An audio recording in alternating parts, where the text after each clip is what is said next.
أعوذ بالله من الشيطان الرجيم. بسم الله الرحمن الرحيم. لقد كان لكم في رسول الله أسوة حسنة لمن كان يرجو الله واليوم الآخر وذكر الله كثيرا. نحمده ونصلي على رسوله الكريم أما بعد. قال النبي صلى الله عليه وسلم: أوصيكم بتقوى الله والسمع والطاعة وإن عبدا حبشيا فإنه من يعش منكم بعدي فسيرى اختلافا كثيرا فعليكم بسنتي وسنة الخلفاء الراشدين المهديين تمسكوا بها وعضوا عليها بالنواجذ وإياكم ومحدثات الأمور فإن كل محدثة بدعة وكل بدعة ضلالة. الحدیث. معزز حاضرین، پیارے نبی صلی اللہ علیہ وسلم کی سنہری وصیتیں. آج کے درس میں اللہ کے رسول صلی اللہ علیہ وسلم کی وصیت بدعات سے دور رہنے اور دین میں نئے ایجادات کو گڑھنے سے بچنے کی وصیت ہے. آپ صلی اللہ علیہ وسلم یوم عرفہ کے وقت حجۃ الوداع کے موقع پر آپ نے کئی وصیتیں امت کو فرمائیں. اس میں سے ایک وصیت یہ بھی تھی کہ میں تمہیں اللہ کے ڈرنے یا اللہ کا تقوی اختیار کرنے کی وصیت کرتا ہوں اور بات سننے اطاعت کرنے کا حکم دیتا ہوں، اگرچہ حبشی غلام ہی تمہارا امیر کیوں نہ ہو. اور میرے بعد تم میں سے جو لمبے عرصے تک زندہ رہے گا وہ عنقریب امت میں بہت سے اختلافات دیکھے گا. فعلیکم بسنتی، لہٰذا تم میری سنت، میرے طریقے کو لازم پکڑنا، اور صحابہ خلفائے راشدین کی سنت کو تم لازم پکڑنا، اور جو تم اسے مضبوطی سے تھام لینا اور ہاتھ سے نکلنے نہ دینا. اور جان لو کہ ہر بدعت گمراہی ہے اور ہر دین میں نیا کام ایجاد کرنا بدعت ہے اور ہر بدعت گمراہی ہے. تو یہ اللہ کے رسول صلی اللہ علیہ وسلم کی وصیت آخری وصیت ہے، یعنی ایک سال کے اندر کی یہ اللہ کے رسول صلی اللہ علیہ وسلم کی وصیت ہے. کیونکہ ہم انہی وصیتوں کو انتخاب کیا ہے، انہی وصیتوں کا انتخاب کیا ہے جس کو پیارے نبی صلی اللہ علیہ وسلم اپنے آخری دنوں میں یا آخری ایام میں، جو آپ کے حجۃ الوداع سے لے کر آپ کے مرض الموت تک جو وصیتیں کیے ہیں، انہی وصیتوں کا انتخاب فرمایا ہے. تو یہ بھی انہی وصیتوں میں سے ہے. حاضرین، مسلمان کی کامیابی اللہ اور اس کے رسول کی اطاعت میں ہے. اللہ تعالیٰ فرماتے ہیں: من یطع اللہ ورسولہ، جو اللہ اور اس کے رسول کی اطاعت کرے، یدخلہ جنات تجری من تحتها الانہار خالدین فیہا، اللہ اس کو ایسی جنتوں میں داخل کریں گے جس کے نیچے نہریں جاری ہوتی ہیں. ذالک وذالک الفوز العظیم، اور یہی بڑی کامیابی ہے. اس کے برعکس جو اللہ اور اس کے رسول کی مخالفت کرتا ہے، اللہ تعالیٰ اس کو جہنم میں داخل کریں گے اور دردناک عذاب، اس جہنم میں اللہ تعالیٰ اہانہ کرنے والا عذاب عطا فرمائیں گے، عذاب دیں گے. تو کامیابی اللہ اور اس کے رسول کی اطاعت میں ہی ہے. اللہ کی اطاعت قرآن کریم کی تعلیمات کو ماننا، رسول کی اطاعت حدیث جو اللہ کے رسول صلی اللہ علیہ وسلم سے صحیح احادیث صحیح سند کے ساتھ وارد ہیں، آپ کے اقوال، آپ کے افعال اور آپ کی تقریرات، ان کو ماننا. اب اللہ کے رسول صلی اللہ علیہ وسلم کی اطاعت میں اللہ کی اطاعت ہے. من یطیع الرسول فقد اطاع اللہ، جس نے رسول کی اطاعت کی اس نے اللہ کی اطاعت کی، کیونکہ حدیث بھی وحی ہے. اور نبی کی اطاعت کیسی کرنی ہے؟ نبی کی اطاعت ویسی کرنی ہے جیسے صحابہ نے کی ہیں، جیسے صحابہ نے حدیثوں کو سمجھا ہے، جیسے اللہ کے رسول صلی اللہ علیہ وسلم کی اتباع صحابہ نے کی ہے. اسی لیے بدعت کا واضح ضابطہ، فارمولہ بدعت کا قاعدہ کلیہ یہ ہے کہ بدعت ہر اس عمل کو کہتے ہیں جس کے ذریعے سے انسان اللہ کا قرب حاصل کرتا ہے. یعنی بدعت کس کو کہتے ہیں؟ ہر اس عمل کو کہتے ہیں جس کے ذریعے اس عمل کو انجام دے کے اللہ سے قریب ہونا چاہتا ہے، حالانکہ نبی کریم صلی اللہ علیہ وسلم نے یہ نہیں بتایا ہے، اور نہ ہی صحابہ کرام رضوان اللہ علیہم اجمعین نے اس عمل کو انجام دیا ہے، اور حالانکہ یہ کام اللہ کے رسول صلی اللہ علیہ وسلم کو کرنے میں یا صحابہ کو کرنے میں کوئی رکاوٹ بھی نہ ہو، ممانعت بھی نہ ہو، ایسے کام کو اچھا سمجھ کر کرنا بدعت ہے۔ یہ قاعدہ کلیہ ہے، بات سمجھ میں آئی؟ ایک نہ نبی کیا ہو نہ صحابہ کیا ہو، اور ان کو کرنے میں کوئی مانع بھی چیز نہ ہو، رکاوٹ بھی چیز نہ ہو۔ اگر کوئی مانع ہے رکاوٹ کے لیے، چلیے اس وقت نہیں کیے، اب کر رہے ہیں۔ جیسے اللہ کے رسول صلی اللہ علیہ وسلم اپنے دور میں آپ صلی اللہ علیہ وسلم کی خواہش تھی کہ اگر میری قوم نئے نئے اسلام میں داخل نہ ہوتی تو میں کعبے کو منہدم کر کے اور بناتا، مگر نبی کریم صلی اللہ علیہ وسلم نے اس حکمت کے لیے نہیں کیا کہ اگر آپ کریں گے تو لوگ مرتد ہو سکتے ہیں، گڑبڑ ہو سکتے ہیں، فتنہ ہو سکتا ہے، کیونکہ کعبے کی تعظیم ایک الگ طرح سے لوگوں کے دلوں میں تھی۔ اب نئے نئے مسلمان تھے، ابھی اسلام پختگی کے ساتھ نہیں اترا تھا، اس لیے اللہ کے رسول صلی اللہ علیہ وسلم خاموش رہے۔ بعد میں صحابہ کے دور میں، عمر بن خطاب کا دورہ، عمر بن عبدالعزیز، بعد کے دوروں میں جو کیا ہوا، اس کی توسیع ہوتی گئی، اس کی توسیع ہوتی گئی۔ تو اللہ کے رسول صلی اللہ علیہ وسلم نے اس کام کو اس لیے انجام نہیں دیا کیونکہ آپ کے لیے یہ مانع تھی اس چیز کو کرنے کے لیے۔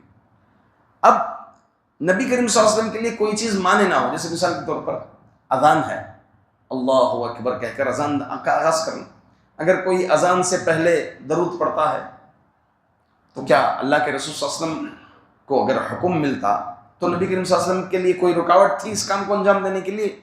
صحابہ کو آپ حکم دیتے، صحابہ کو آپ نے حکم نہیں دیا اور کوئی رکاوٹ بھی نہیں تھی، ظاہر سی بات ہے کیا ہو گیا، یہ بدعت ہو گئی، جس کو نہ نبی نے کیا، نہ صحابہ نے کیا، اور نہ ہی آپ کو کرنے کے لیے کوئی مانع چیز تھی، کوئی رکاوٹ تھی، کوئی چیز نہ ہو۔ اگر کوئی اللہ کا قرب حاصل کرنے کے لیے اس چیز کو انجام دیتا ہے، دین سمجھ کر اس چیز کو انجام دیتا ہے، تو یہی کیا ہے، بدعت ہے۔ چنانچہ عبداللہ بن مسعود رضی اللہ عنہ فرماتے ہیں، اتبعوا ولا تبتدعوا فقد کفیتم علیکم بالامر العتیق، تم اتباع ہی کیا کرو، تم اتباع ہی کیا کرو، نئے نئے کام ایجاد نہ کرو، تم پر ضروری ہے کہ تم لازم پکڑو جو تم سے پہلے لوگ تھے، ان کے طریقے کو۔ کون تھے؟ صحابہ تھے۔ صحابہ کی طرح ایمان لانا ضروری ہے، اللہ نے شرط باندھی ہے، وَمَن يُشَاقِقِ الرَّسُولَ، جو رسول کی نافرمانی کرے، وَيَتَّبِعْ غَيْرَ سَبِيلِ الْمُؤْمِنِينَ، مومنوں کا راستہ چھوڑ کر دوسرے راستے پر چلے۔ مومن کون تھے قرآن نازل ہوتے وقت؟ صحابہ تھے۔ صحابہ کا راستہ چھوڑ کر اگر کوئی دوسرا راستہ اختیار کریں گے تو اللہ رب العزت نُوَلِّهِ مَا تَوَلَّى وَنُصْلِهِ جَهَنَّمَ، جہنم میں اس کو داخل کریں گے، جہنم میں اس کو داخل کریں گے۔ دین ہمارا مکمل دین ہے، اللہ تعالیٰ نے اعلان بھی کر دیا، اليوم اکملت لکم دینکم واتممت علیکم نعمتی ورضیت لکم الاسلام دینا، میں آج کے دن دین مکمل کر چکا ہوں اور تمہارے لیے بھی دین اسلام سے میں راضی ہو چکا ہوں۔ اب اگر کوئی اس کے آگے کوئی اور کام انجام دیتا ہے تو یہ بالکل سراسر بدعت ہے۔ اللہ کے رسول صلی اللہ علیہ وسلم نے کوئی چیز چھوڑی ہے، کوئی چیز چھپا لی ہے امت سے، اللہ کے رسول صلی اللہ علیہ وسلم نہیں چھپائے، ہر چیز بتا دی ہے دین کی۔ آپ صلی اللہ علیہ وسلم فرماتے ہیں حدیث میں، ما ترکت شیئا یقربکم الی اللہ ویبعدکم عن النار الا امرتکم به، وما ترکت شیئا یقربکم الی النار ویبعدکم عن اللہ الا ونہیتکم عنہ، میں نے کوئی بھی ایسی چیز نہیں چھوڑی جو تمہیں جہنم سے دور کر دیں اور اللہ سے قریب کر دیں، مگر میں اس کا حکم دے دیا ہوں تم کو، اللہ سے قریب کرنے کا ہر ایک چیز کا حکم دے دیا ہوں، جہنم سے دور کرنے والی چیز کا حکم دے دیا ہوں، اور کوئی بھی چیز ایسی نہیں چھوڑی جو جہنم سے دور کر دے، جہنم سے قریب کر دے اور اللہ سے دور کر دے، اللہ یہ کہ میں اس چیز سے روک چکا ہوں تمہیں۔ اگر کوئی اس کے باوجود دین میں کسی کام کو اچھا سمجھ کر کے کرتا ہے، تو امام مالک رحمۃ اللہ علیہ اس کے متعلق فرماتے ہیں من ابتدع فی الاسلام بدعتا یراها حسنتا فقد زعم ان محمدا خان الرسالہ، جو کوئی دین میں ایسا کام کرتا ہے، بدعت انجام دیتا ہے اور اس کو اچھا سمجھتا، بھائی اچھے کے لیے کرنے کیا غلط ہے اس میں، جسے میلاد کے موقع پر کہتے ہیں کہ اس میں نبی سے محبت کا ایک ثبوت دے رہے ہیں، اچھا ہی تو ہے۔ تو امام مالک کہتے ہیں فقد خان الرسالہ، یعنی فقد زعم ان محمدا خان الرسالہ، تو اس کا گمان یہ ہے کہ محمد صلی اللہ علیہ وسلم نے رسالت میں، نبوت میں خیانت کی ہے، نعوذ باللہ، گرچہ نہیں کہہ رہا ہے زبان سے، مگر اس کا عمل کیا دکھا رہا ہے، اس کو دین میں اچھا لگ رہا ہے کام، جبکہ نبی نے نہیں کیا ہے، اب اس کو اچھا لگ رہا ہے، کیا مطلب ہے، نبی نے اچھی چیز نہیں بتائی، نعوذ باللہ۔ تو یہ اپنے عمل سے کیا بتا رہا ہے کہ رسول اللہ صلی اللہ علیہ وسلم نے خیانت کی ہے۔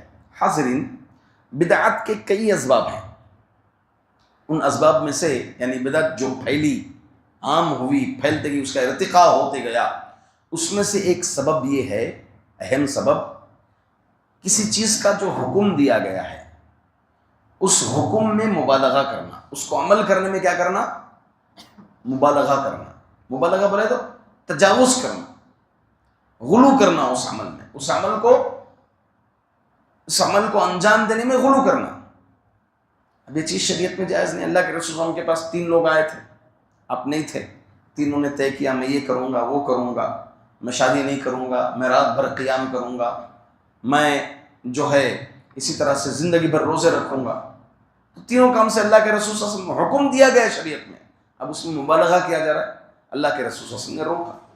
اصل تقویٰ یہ ہے کہ تم جس چیز کا حکم دیا گیا ہے اس میں تم مبالغہ نہ کرنا۔ دیکھیں زبیر بن بکار رحمۃ اللہ علیہ تابعی ہیں، یہ فرماتے ہیں کہ مالک بن انس کے پاس ایک شخص آیا، ایک شخص آ کر کے پوچھا کہ ابو عبداللہ میں احرام کہاں سے باندھوں؟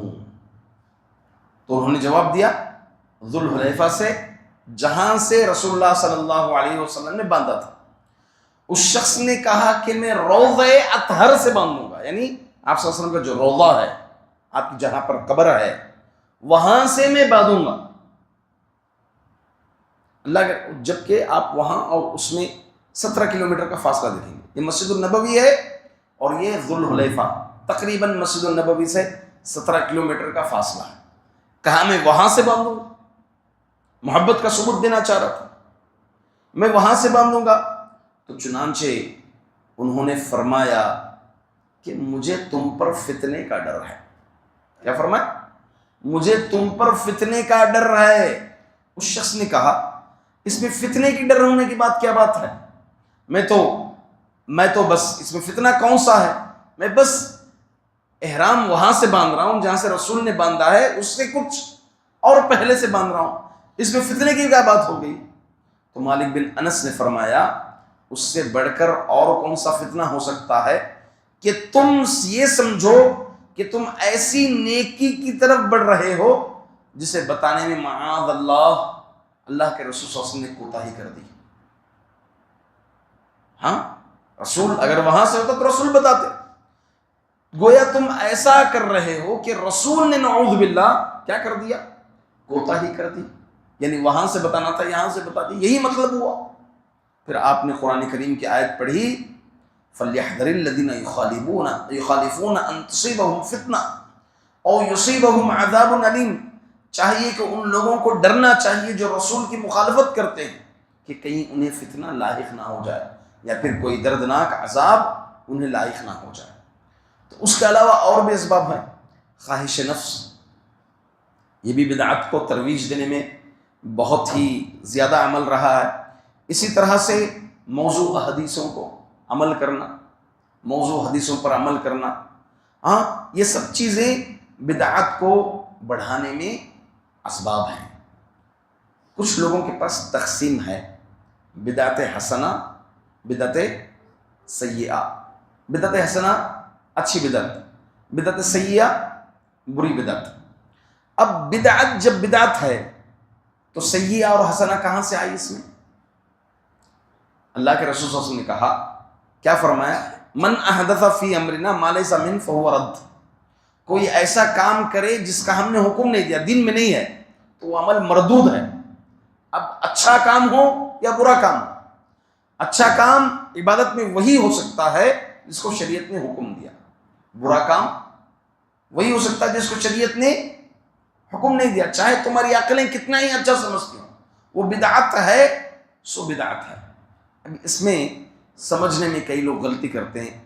بدعت حسنہ کی تقسیم جو کرتے ہیں وہ یہ اس وجہ سے کہ اللہ کے رسول کے ایک حدیث ہے، من سن سنتا حسنہ، جو کوئی ایک اچھا نیا طریقہ کام کرے، ہاں، تو اس کو بھی اتنا اجر ملتا رہے گا جس کو اس سنت کو جو لوگ زندہ کرتے رہیں گے اس کا پورا اجر اس کو ملتا رہے گا. اور اس کے بالمقابل جو کوئی برا طریقہ ایجاد کرے، جتنے لوگ بھی کام کریں گے اس کا گناہ، اس پر وبال اس کو بھی آتا رہے گا. تو اس مناسبت سے لوگ کیا ہے بدعت کی تقسیم کرتی ہیں.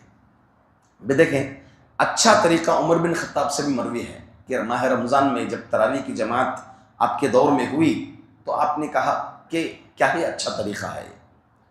تو کیا اس کو بدعت حسنہ کی تقسیم کہہ کر یہ کہتے ہیں کہ عمر بن خطاب نے اچھی بدعت کہا تو لہٰذا یہ اچھی بدعت ہوگی دین میں؟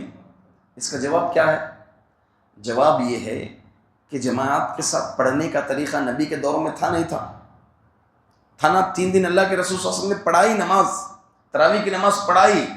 اب امت پر اس خدشے سے آپ روک دیے کہیں فرض نہ ہو جائے. پھر یہی چیز کو عمر بن خطاب کے دور میں اسی عمل کو لایا گیا. یہ سنت آلریڈی تھی. سنت کو پہنچانے کے جو طریقے ہوتے ہیں، اچھے طریقے، اب جیسے آج کے دور میں آڈیو ویڈیو کے ذریعے سے دین کو نشر کیا جاتا ہے نا، دین کو پھیلایا جاتا ہے، تو یہ طریقہ اچھا ہے. یہ مراد تھی کس کی؟ عمر بن خطاب رضی اللہ عنہ کی. ورنہ گندگی ہے. گندگی اچھی اور گندگی بری کہاں سے آ سکتی ہے؟ بدعت گندگی ہے بس.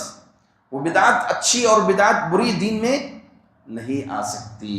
یہ تقسیم سراسر غلط ہے. اور کچھ لوگ تو 5 تقسیم کر دیے: بدعت واجبہ، بدعت مندوبہ، بدعت محرمہ، بدعت مباحہ اور بدعت مکروہہ. نعوذ باللہ. یہ تقسیم تو کوئی کسی بھی اعتبار سے فٹ ہی نہیں ہو سکتی. الغرض یہ اللہ کے رسول صلی اللہ علیہ وسلم کی وصیتوں میں سے، آخری وصیتوں میں سے یہ ہے کہ دین میں نئے ایک کام ایجاد کرنے سے آپ صلی اللہ علیہ وسلم نے روکا ہے، تنبیہ کی ہے. اللہ سے ہم دعا کرتے ہیں کہ اللہ تعالی ہم تمام کو بدعات سے بچنے اور بدعاتوں سے دور رہنے، اللہ تعالی ہم تمام کو توفیق عطا فرمائے. سنتوں کو زندہ کرنے اور سنتوں پر عمل کرنے والا اللہ تعالی ہم تمام کو بنائے. آمین. وآخر دعوانا الحمدللہ رب العالمین.